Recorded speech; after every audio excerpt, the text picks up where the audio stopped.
Man,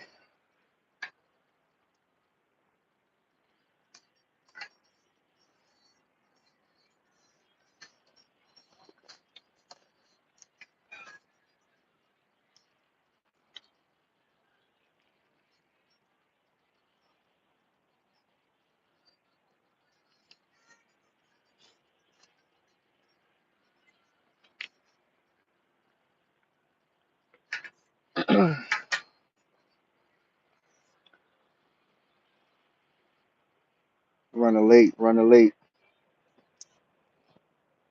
We'll give it a couple minutes to catch up. I'm tardy.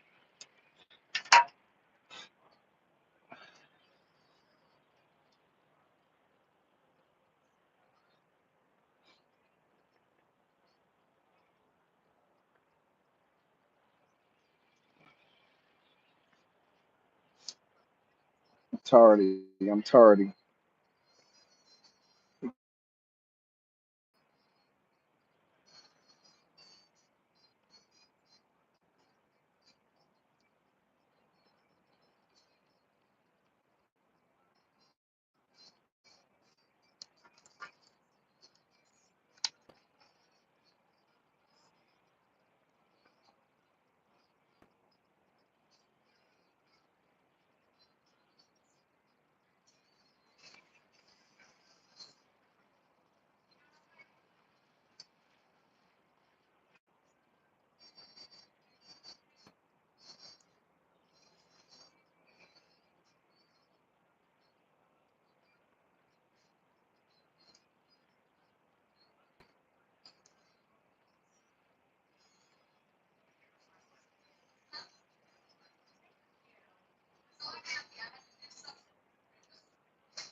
Is this the right one?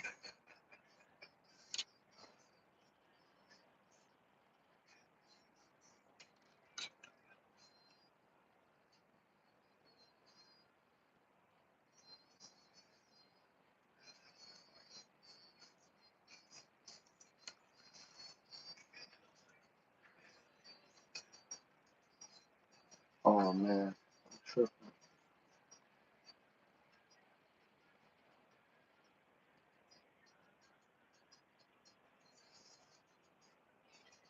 Yeah, I'm tripping. I was on the wrong. I was on the wrong broadcast.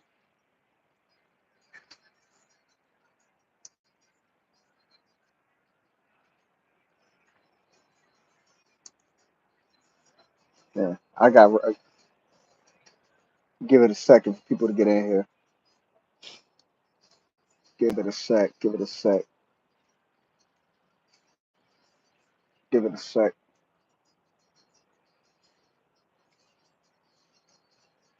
My bad. I definitely.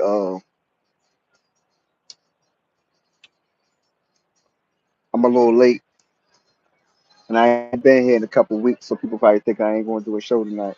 So I'm gonna give it a minute. That's why consistency is so important. But I had a little thing I had to do.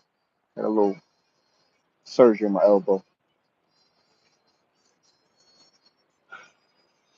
so I've been down a couple weeks, trying to heal up and get right.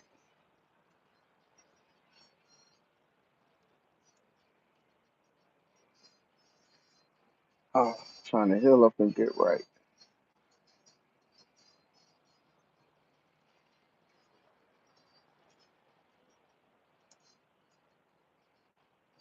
So go ahead and let people get time to go on in here. We here live tonight. We got a couple things we're going to talk about.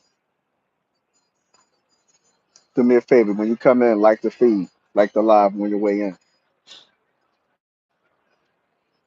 Go ahead and like the live on your way in. We ain't been here in a couple weeks, but we back. Like I said, we had some personal stuff we had to deal with, but we back at it for sure, for sure. Go ahead and like the video on the way in. We got a couple things we're gonna talk about. I mean, we're gonna get to it.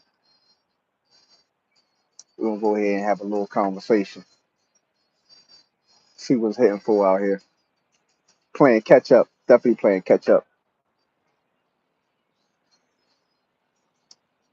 Definitely playing catch up. Um, a lot of little things been happening, man. And my arm still hurt. Couple little things been happening lately.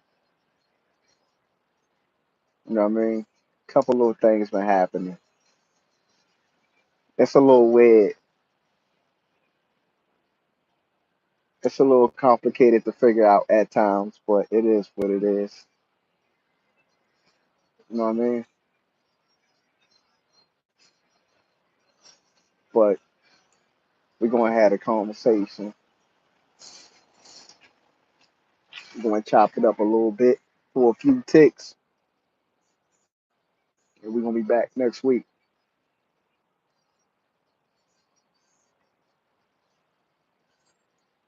You know what I mean? But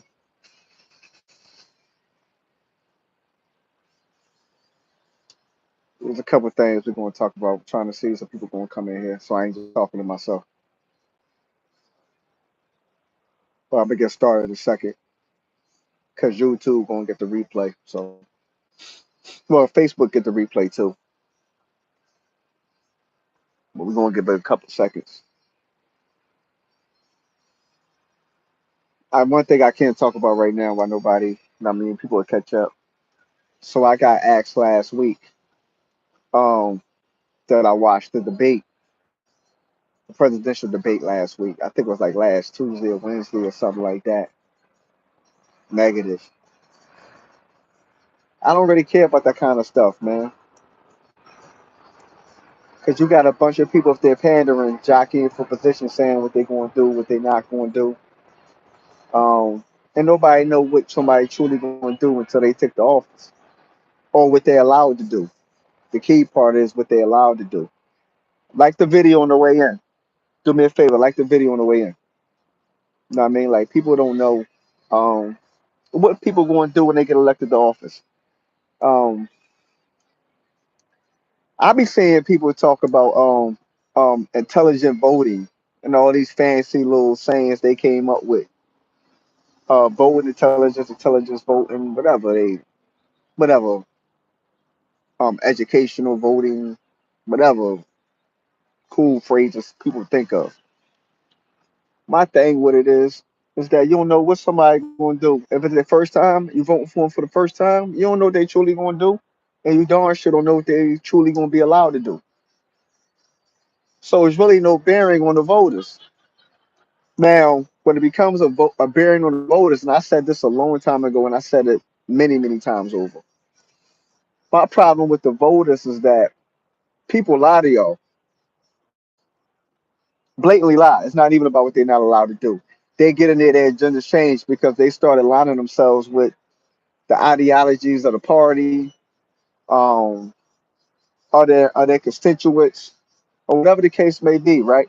They start aligning themselves with those ideologies and they no longer stand on the principles that they ran on.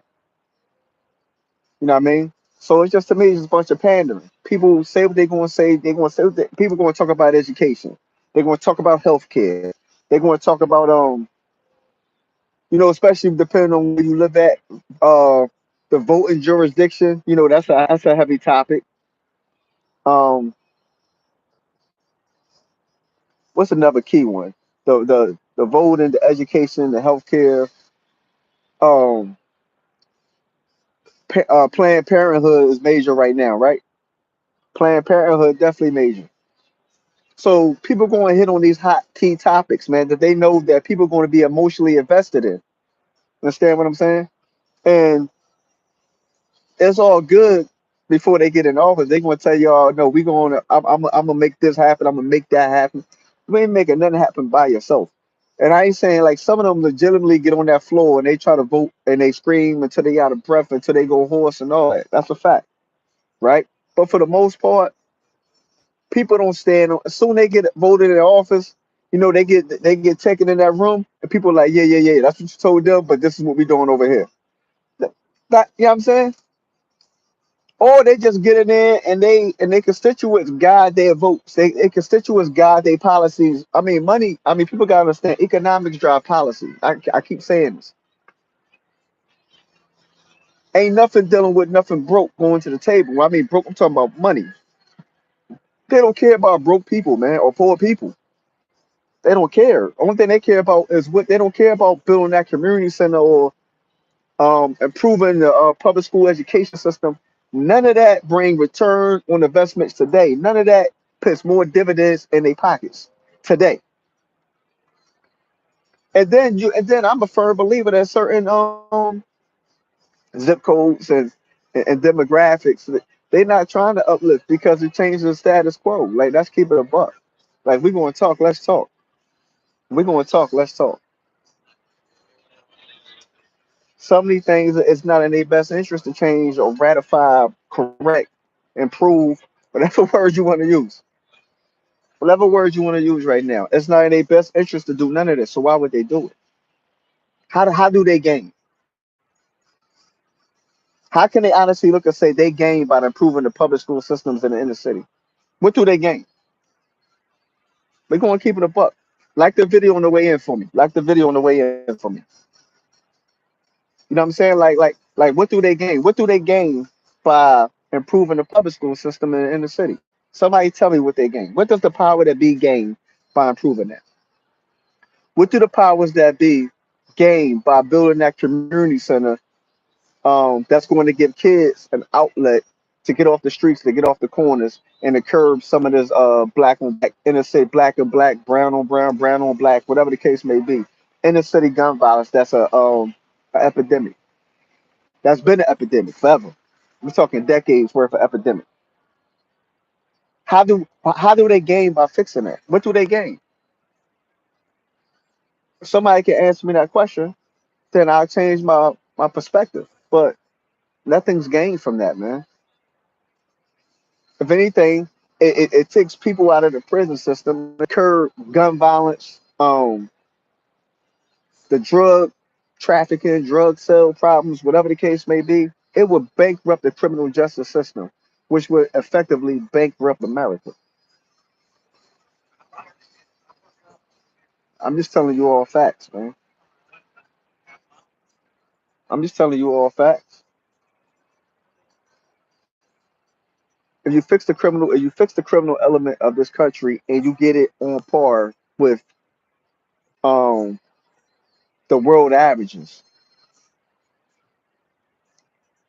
if you get the and I'm talking about the prison system population. If you get that on par with the world averages, with the international averages, and with the prison system population look like in other countries, it would bankrupt this country flat out.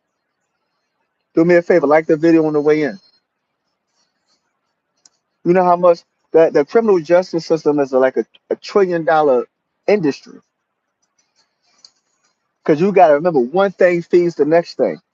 You know what I mean? The DEA, from the DEA to the FBI to the ATF to Department of Corrections to uh Division of Probation and Parole. You know what I'm saying? To to the court system. I'm saying like one thing feeds the next, man. To the police departments, the thing like, come on, man. One thing feeds the next. So then you got these national task force and all these different entities that feed off of the same illness, the same disease. You know what I'm saying? But if you reduce these elements, you effectively bank the FBI got to reduce the budget, right? The DEA reduces the budget. Yeah, remember everything has a cause and effect. So if you truly have a war on drugs, we know war on drugs was nothing but the war on to incarcerate as many black people as they could. We understand that's what really that was about, right? Because they realized because when they privatized prisons, they realized how um how beneficial from a monetary standpoint the prison industrial complex really is, right? So Somebody need to riddle me this and really answer this question. Why would they really fix that? You know what I mean? What would be the main motivational driving factor to really fix that? What do they get out of fixing it? Because think about it. Even when, let's say, when you go to trial, right? Or you got a court hearing, whatever the case may be, but you're going before a judge. And even if they dismiss the case, you be having like court files and court fees. You know what I'm saying? Like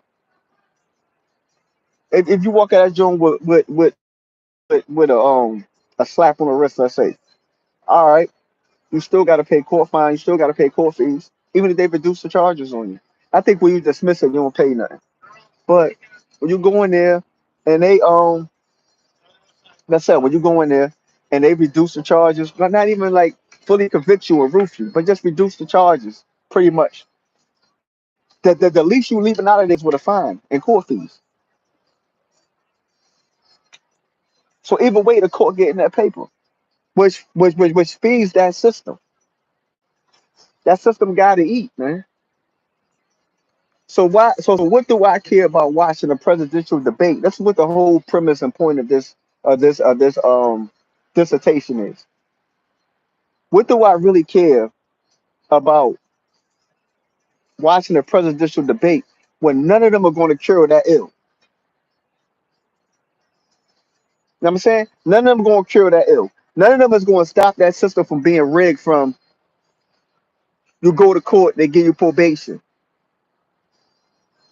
You violate probation, they give you 10 more years of probation. You violate that probation, they give you 10 more years of probation until they finally just roof you and send you away for like 30 years because of all these various violations you had. You know what I'm saying? So and I'm not saying like the people that keep getting caught and keep committing crimes are not responsible as well, but it's a rigged system because they know the ultimate play. You know, they got people that study this to a T. Like, let's not be fooled, right? Being though that's the case when they got people studying the data, they know the recidivism rate is dumb high, right? So they know the chances of you reoffending is stupid high. Once you in the system, the chances you reoffending is stupid high, right? So the game is right. You get booked on the first one. Yeah, he don't have a record, Your Honor. He's actually a good person. Yeah, yeah, yeah. You know the lawyer rhetoric, right? You say, all right, we're gonna give him. I'm gonna give him a suspended sentence. I'm gonna give him 5 years of supervised probation. 2 years, 2 or 3 years of unsupervised probation. Right after that, meaning 5 years, you got to piss in the cup. You got to report to a probation officer, whatever the case may be, right? So now, for a fact, you in the system. So now, from the point going forward, any interaction you have with the police, from from an arrest standpoint, from them investigating you criminally standpoint, detaining you, anything, right? Detain you, they automatically gotta call you, right, and see what that's going to lead to. If the TO going to drop a detainer on you, is your PO not, right? Depending on what the charge is, what they charge you with or accusing you of, right? So, but any negative interaction with the police could a violation, right? Can initiate a violation. So let's say that violation is something petty. Um, you got disorderly conduct, Joan, or something. Nothing real heavy, just disorderly conduct, urinating in public, some super retarded, right? So, boom, got to go to court for it though, right? Say, okay, but then, yeah, disorderly conduct, that's 6 months. I'm not going to violate you, but it's documented that you was back before this judge, right? Because you go back before the same judge the whole night if you in the same jurisdiction, right? So they say, okay, We're gonna add 6 months or six to 12 months, whatever you want to do. We're gonna add that onto your probation time, right? But it starts over. Now it starts all the way over, right? So now you keep having these minor infractions at the minor infraction, right? Because I ain't gonna hit you with the major joints, because people be getting hit with major joints too, right? So I'm gonna keep it with the minor infraction. That's to show you on some petty joint how this add up. So then you get booked for, let's say you get a book down for like simple assault or something like that, right? Something that's like 12 month sentence. But now you got a violent joint on your jacket, right? So now they say, oh, for this, because it's a violation, the mandatory minimum is 3 years. But nah, we're not gonna give you the mandatory minimum. We're gonna suspend that. We're gonna give you three more years of probation, supervised probation. So now you up to like 9 years, right? Because once again, that count start all over again. You back to square one again, baby, right? So now you get another assault, or you get whatever, DUI, whatever, right? It ain't got to be assault; it could be a DUI joint. Right. So now they just looking like you habitual violator of your probation, or the terms of your probation. So now we're going to reinstate this whole joint. The mandatory minimum in this jurisdiction is 12 months within the guidelines for a DUI conviction. So now we're going to give you all this back time that you had. We're going to reinstate this, and now we're going to sentence you to state 5 to 10. You know what I'm saying? It's that simple. Yeah, we're gonna hit you with a quick 5 to 10. We tired of seeing you. We tired of playing with you. You ain't gonna learn and nothing like that. Whereas, yo, just give me. If you're gonna give me 12 months, you're gonna give me 5 years. Give me 5 years from the beginning, man. Whatever that, I don't want to do no probation. Just let me do my time, man. Because, like I said, the chances of recidivism is dumb high. It's a racket. They know the racket. They know the game. You got people that's been arrested when they was 15, and they 60 years old. They still on the same charge. You know what I'm saying? Right now today, they still on somebody's probation or parole from when they was 15 years old, and that charge is still the carrying charge. Come on, man, it's a racket. So until somebody fits that part of the game, I don't really care about who's the United States of America. Especially when the current president of the United States of America is the person that assisted with instituting these bullcrap behind policies and these 3 strike laws and these these mandatory minimums, and you know what I'm saying? So me, I'm different. I'm super. I think it's how Malcolm X tell him, it's a case of the chickens coming home to roost. The same trap you set for other people is now your own fell into that trap. And that's all that really happened. We're gonna keep it a stack. We're gonna keep it a bucket and chain. That's all that happened to his son Hunter Biden. Those same traps that him and his homies instituted to trap us, his own son fell into that same trap. From the crack to the hammer. What I care about it, man. More importantly though, why should I care? Why should anybody care? This is the point that I think we as people need to understand more and more. And we need to wake up, man. We ain't got no business caring about that. Because none of them going to change. None of our communities that we come from, and the people that we love that's still stuck there, and none of that's going to change. None of them going to change that. Now, if you're one of those that bounce, then you no longer care about those things. Some things are no longer important to you, and um, doing a different kind of time now. So be it. I ain't hating on that. Just don't expect me to jump on board and get engaged with the foolishness. Just don't expect that from me. That's all I'm saying.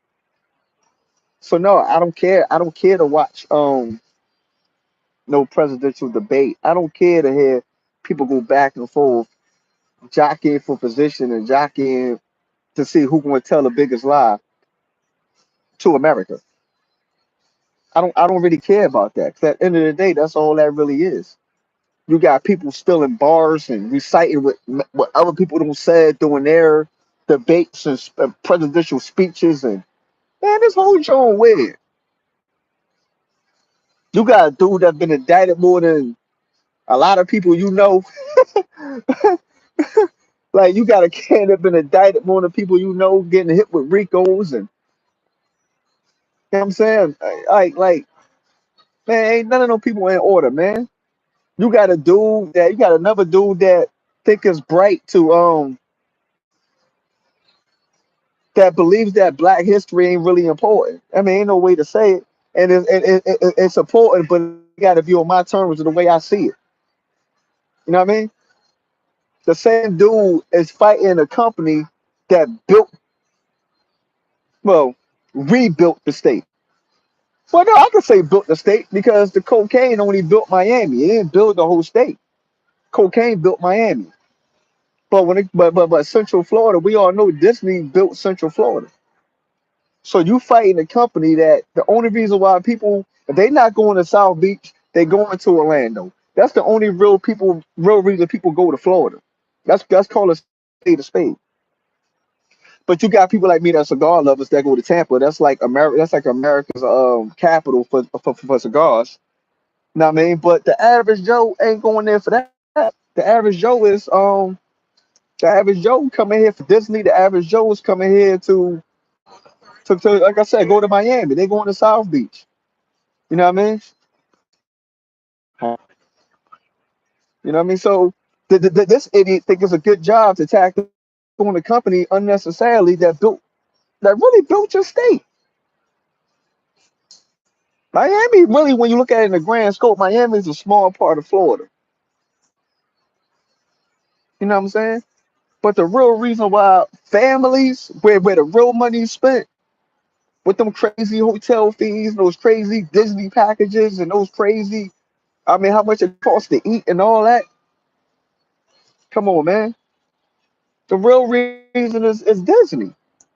Ain't nothing competing with Disney with the economics that it brings to Florida. I was just watching this thing the other day where from tourism tax, um Orlando, Orange County, damn near got $1 billion endowment, man. They got a damn near $1 billion tourist from tourism for just for the year. They then they made $1 billion. They trying to figure out how they going to spend $1 billion. What's the appropriate way to spend $1 billion? You talk about one city's tourism um financial gain. Oh, that's not what I'm looking for, but um revenue generated. That's one city we talking about. You got cities that we just talking about from that lane though. Like we gotta remember we just talking about from that lane.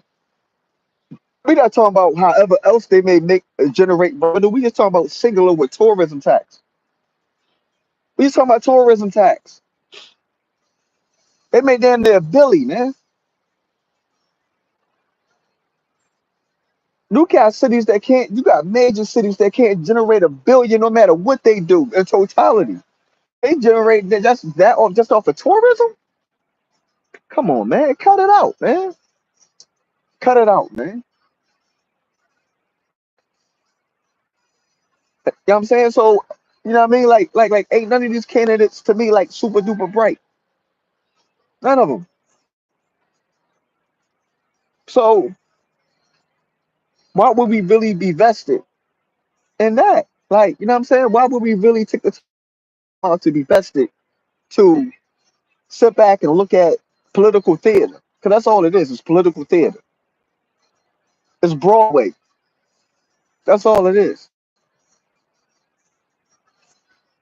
I know people going to say, yeah, but you got to tune in so you know what's going on. And you got, man, listen, I get all that, man. But okay, you tune in and what's going to be different? That's my only question is you invest this time. You you do all this debating, you do all this arguing. I'm talking about regular citizens, right? You do all this party alignment, blue, red, independent. You do all this nonsense. And at the end of the day, these folks gonna do whatever it is they're gonna do, and you got zero control over it. You got zero influence. Not even control. You got zero influence. You got zero influence. That's how hungry money this country is. Think about this. Almost everybody identified that the student loan system is broke, right? That something needs to be done. That it has to be a wide sweeping initiative push, because the longer we wait, the longer we still going to sit in purgatory with nothing being done, right? Think about this. This is not, nobody has ever debated the fact that the student loan system is broke. A la the child support system and all the other social services and type systems, right? No one's ever debated that. Old man Joe trying to clear his conscience with all the nonsense he done in his life and policies he don't push, right? So he says, I'm going to wipe out student loans. That's what he say on his first run. I'm going to wipe out student loans. No one is going to have student loan debt, right? That's what he say on the first run. This is part of what he ran on. And I got challenged by this by somebody that was a part of his what's the joint was called? His campaign team, right? I got challenged on this and said that he never said that. So I had to pull the article up on air. I had to pull the article up, and it was in quotation marks, right? So then I get hit with the Jedi mind John. Oh, you got to read the fine print. It wasn't no fine print on that one. Ain't no fine print. And this is the problem and this is the problem part of the game is why people don't trust y'all. People don't like y'all. You understand what I'm saying? Because everybody don't have time. It is what it is. If you're not really involved, engaged in politics, everybody don't have the time to just cut out of their life to dedicate to study what's going on in the politic theater, political theater, right? Everybody don't have that kind of time. So they see the headline. Woo, damn, wipe out student loans. Damn. And that's what he said. Wipe out all student loans. That's what he said. Right? It wasn't no caveat to that. There was no the caveats came later when he realized that he wasn't gonna get the support to wipe out all student loans. That's when he started changing to 20,000, 10,000. That's when those numbers start coming up. But the initial number was all of it. You understand?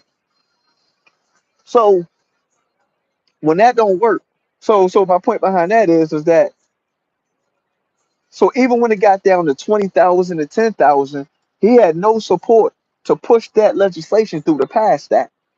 Right? So he tried to do some backdoor executive order, Supreme Court. You know what Supreme Court did? Then he just did some other stuff that I don't know what that was about. But I do know people start student loan payments started again. I think October 3rd, October 1st, or something. October whatever, October 2nd. I think those payments restarted.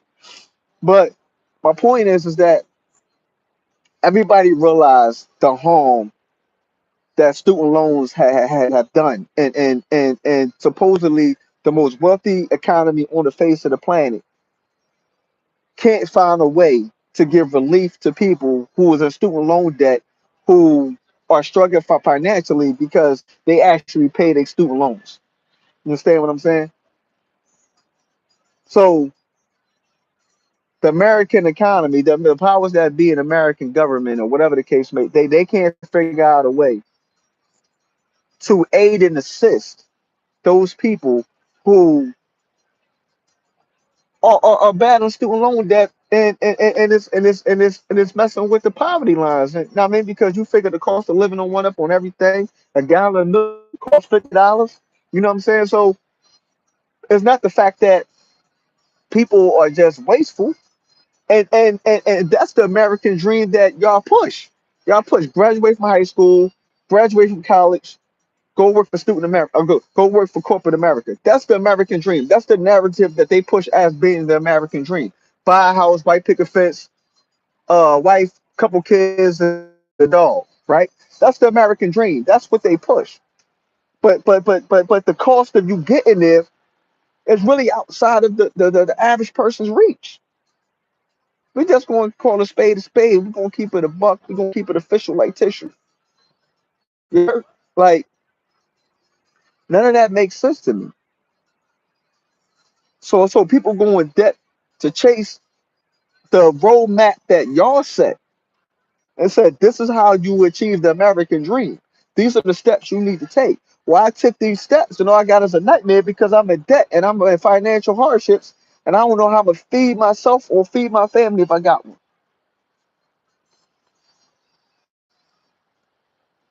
So now you got to go to the welfare system, but the welfare system says you make too much money under their guide because when the last time that was updated? I bet you that wasn't updated since inflation, since this inflation. Was like the highest inflation has been in like 40 years or something. It hasn't been updated since this inflation. So they say, well, you make too much money. Either you don't qualify, or you qualify for $100, $200, $300. You know what I'm saying? Not to say it like that. I guess it's something, but at the same time, how is that really aiding and assisting people? Like I'm saying, yeah, it give them a little assistance. I ain't saying it like that, but at the same time, it's not giving them the assistance that they truly need. And it's not like people trying to depend on the system. It's like they was influenced and then they're forced to go down that road because if you I mean you can go like little circumventing. You can go to like a trade, right? You get with a union, you go to the military. But for the most, if you ain't got a college degree, you're not really getting no good job, man. If you ain't going to school to get a certification, you're not getting. Either way, it involves school. Either way, if you ain't got the dough, it involves you taking out a student loan. That's just one plus one. You heard? That ain't me. That's just a stone cold hard facts, man. So what president is going to change that? I guess main man tried, but he didn't get the support. Why? Because they said wiping away student debt would bankrupt the economy. That's what they said. Yeah, it's a good idea. Yeah, it's what terminology they use for that? It's pretty much sincere. It's heartfelt. It's genuine. I'm saying like there is a genuine problem there, right? You gave a concerted effort, but at the same time, your effort wasn't really about that. Because if you do that, it's going to bankrupt the economy. So where's the true agenda here? What's the true principles? Where's the true guidelines? What are they truly standing on? They say they for the American people, but what are they truly standing on? Tell me how you for the American people. What are you doing to alleviate the hardships of the average American? Look, the government just went all the way to like 8 o'clock, 9 o'clock Saturday night with the threat of a government shutdown because these people are mad that all these other 25, 30 billions of dollars is already sent to Ukraine. They mad that another 10, 15, whatever it is, hasn't been approved, wasn't put in that package to send to Ukraine. As if enough dough wasn't already sent to Ukraine. You understand what I'm saying? So this is asinine of all asinine. Because this is what they tell you how they value you on the scale. Truly pay attention to this. If that wasn't a great example of how they truly value American citizens on the scale, I don't know what was. So they threatened a government shutdown, which impacted millions of government employees. Millions of government employees. A bunch of programs, social services programs that people count on wasn't going to be funded either, right? So this is what they said about y'all. Whether y'all realize this or not, this is what they said about y'all. They said because these senators and these congressmen can't find it in themselves to give more money to a place where they already don't send billions of dollars to, right? Because they couldn't find it in themselves. at that juncture to send more billions of dollars that the American people should suffer. I'm gonna say that again, just in case that went over anybody head. Because you have Republicans. This is why I hate this Bloods and Crips, Republicans and Democrat conversation, right? You have Republicans stating that McConnell should have fought, not McConnell, McCarthy, I think his name is, whoever the speaker is. He should have fought and played chicken with the Democrats to ensure that the Ukrainian aid was a part of that conversation, was in that package, that bipartisan package that was going up for approval, that temporary gap package that went up for approval. That if necessary, it was important for the government to be shut down to fight to get money for Ukraine. Meanwhile, you got American citizens here who can't go to work and get a check because they care more about what's going on with another country. So, American citizens, yeah, y'all can suffer and y'all can fall back. It don't matter what hardships y'all going through. Y'all can't go out there and get another job, and y'all can't apply for social services either. By the way, in the interim, while we argue like little kids in the schoolyard, right? No dough is coming y'all way, and y'all can't go find no dough. Y'all can't go get a job in the interim, right? Charge it to the game, charge that to the game, while I convince these people that Ukraine more money from us. And they told the American people that y'all not important enough, y'all don't rate high enough on this scale to care or what hardships and what the ripple effect, the domino effect is of the government shutting down and you not having a job. Oh, also, it's some people that's going to be required to come in here and come to work. It's going to be some of y'all that's required to come in here and come to work, and y'all not going to get paid. It will catch up on the back end, though, once we pass the actual funding for the next fiscal year. Well, now we're in the current fiscal year. They just running late with approving the actual fiscal year budget, right? This is what they told the American people. So once again, tell me why it's important. Why I should deem it important to watch a presidential debate. Why? Why should I deem it important to watch these same senators, governors, whoever else, politicians? How many times they got to say to your face that you ain't important? That there are other people in other countries out there that's more valuable in the grand scheme than you are. How many more times they got to show that and prove that and articulate that? Because you ain't got to keep telling me that over and over. I got the picture, G. You feel me? Because that's exactly what they said to y'all. That's exactly what they said to y'all. No ifs, ands, or buts about it. They told people that Ukraine was more important than America, the citizens. So he come over here, he shake hands with Biden, they get on the camera, he said, I'm going to fight for your funding. And the Democrats say, no, we sent enough paper. We sent enough paper. And the Republicans like, no, we didn't send enough paper. You know why it's like that? Because you gotta look at how many you gotta look at the hands that money touched when they was over there getting that money. You gotta look at who was getting those checks when they was in Ukraine getting that money before this war started. Yeah, Hunter Biden was over there.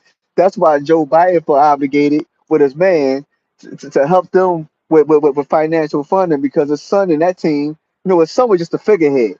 You know what I'm saying? But they was over there getting that money. And you had other Republican types, family members that was over there getting that money. That's why they feel so obligated and indebted to Ukraine to ensure and assist with their sovereignty. That's all it's about. You want to know why the money in the dough keep going over there? That's why that money in dough is steady going over there. Why they act like there's an endless stream of pot of money for Ukraine. That's why. Because they know how much money they got over there. They know how much money they got when they was over there. They ain't never going to say how much money they got when they was over there. Just like they got all that money in Haiti. You know what I'm saying? Like, yo, this is crazy, man. This stuff is crazy. You can't make none of this up, man. This stuff is like a movie damn near. It's damn near like a movie. You know what I'm saying? But these people got a bunch of money from these people, man. That's why they feel so indebted and obligated to a system. That's why. You feel me? So once again, why would I care and concern myself with this foolishness when it's all a racket and it's a game? It's a game that they play only on their level. They don't care about us, man. What Pac had a song, they don't give a fuck about us. That's a fact. You know what I mean? Like, that's the crazy ill part about it is that it's a Snapple fact. It's no made up stuff. You know what I'm saying? It's a Snapple fact, man. How many different ways they gotta say it, or how many different ways they gotta show it? You ain't gotta keep telling me you don't fuck with me. You ain't gotta keep saying that to me. I'm gonna get the picture, Roger that, copy that, about face, do you? I'm saying, hey, listen, it's cool. You ain't gotta keep talking to me like that over and over again.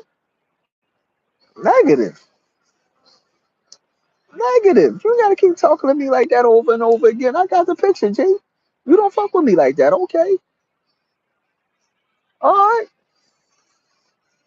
I'm gonna give you your space, give me my space, we all good. Man, y'all need to stay out them people business, man.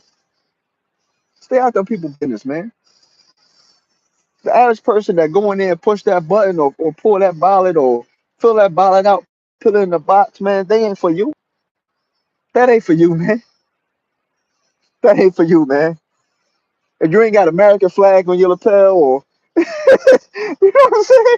If you hate if you ain't at those 2,500, 5,000, 10,000, $20,000 plate dinners, man, that conversation ain't for you, man. That ain't for you, man. If you don't get that personal invite to that dinner or to that rally or you know what I'm saying? Yo, that ain't for you, man. That conversation ain't for man. You gotta stay in your pay grade, man. So you gotta stay in your tax bracket. And I don't mean no disrespect with that. I'm just keeping it a stack. You gotta stay in your tax bracket when it comes to that conversation. Because economics influence policy, man. Economics influences economics. Money make money move. Nothing else. Only thing that make money move is money. You understand what I'm saying? So you got people that bring 100,000 voters, 50,000, 100,000 voters. They can shake something because they can steer an election either way. You know what I'm saying? They can steer the election because normally when they got that kind of will and power, they already aligned with somebody else that got another 50,000, 100,000, 200,000 votes. You know what I'm saying? So they buying the election. It's bought. It's paid for. Them lobbyists go in there and say, "Yeah, I need this law passed. I need this bill passed. I need that passed. It's messing with my bread, or I need to get some bread, or I need to put a monopoly on this joint right here. Like I need you to put a stop to anybody else getting in this lane in this area. You understand what I'm saying? Money move money, y'all. Money move money. Not your vote. Your vote don't move nothing, man. I just gotta be the bearer of bad news. I gotta keep it a buck of some change. You know what I'm saying? It don't shake nothing. It don't shake nothing, man. I promise you. I know you go in there like, yeah, I'll get my man in office. I know y'all be thinking that. No, you not. Your man is already determined to be in office. Behind the scenes, that's already been figured out. The money, the bread already been spun. That bread already been spun. They know where the vote is coming from. They know what jurisdiction is going to vote which way. They know what the market analysis, the market penetration. Like they got all that. They got all that mapped to a T already. Stop going there thinking your vote is swaying something, man. They already know which way you voting anyway. And if it's not in their favor, they already got a plan to counteract your vote. Trust and believe. Come on, man. It's bigger than Nino Brown. This chess not checkers, man. Money move money, man. Money move policy. Money move bills. Money move initiatives. That's it. Not your vote. Not your voice. Not what you thought you was talking about. None of that. None of that. None of that. So get off your high horse, fall back, fade to black, and come to grips with what you don't have the power to do. Oh, you know what I'm saying? Come to grips with what you don't have the power to influence. You understand what I'm saying? Only place that probably really work as those poor jurisdictions, man. And he ain't really got the will or power to really move the needle once he get in there because he outnumbered. Even within his own party. I'm just keeping it a buck of some change once again, man. I gotta shout out Jones Nelson Landscaping. I mean, they definitely hold us down. They've been rocking with us from day one. I appreciate the love and support. Advanced Chemical Senses, another company that's been supporting us from day one. That rock with us heavy. I appreciate the love. I appreciate everybody that continue to come through. It's principles and parameters. We stand on what we stand on. We abide by what we abide by. Um, we're here to have real conversations, thought provoking conversations. We're not here to follow the status quo and follow the norm. We're not here for none of that. Understand what I'm saying? Um, we make it do what it do. I appreciate everybody who continue to come back. I should be next week. I don't foresee any hiccups. Like I said, I had to have surgery on my elbow, so that's the reason why I've been missing. Um, it's hurt like hell. But I appreciate the love and support. We back at it. We be back 7 o'clock Tuesday. What's that? The 10th. We back out here. We back live. Hit us up. Get with us. Leave comments. Share it. Let people know we back. And I appreciate the love and support. I'm out.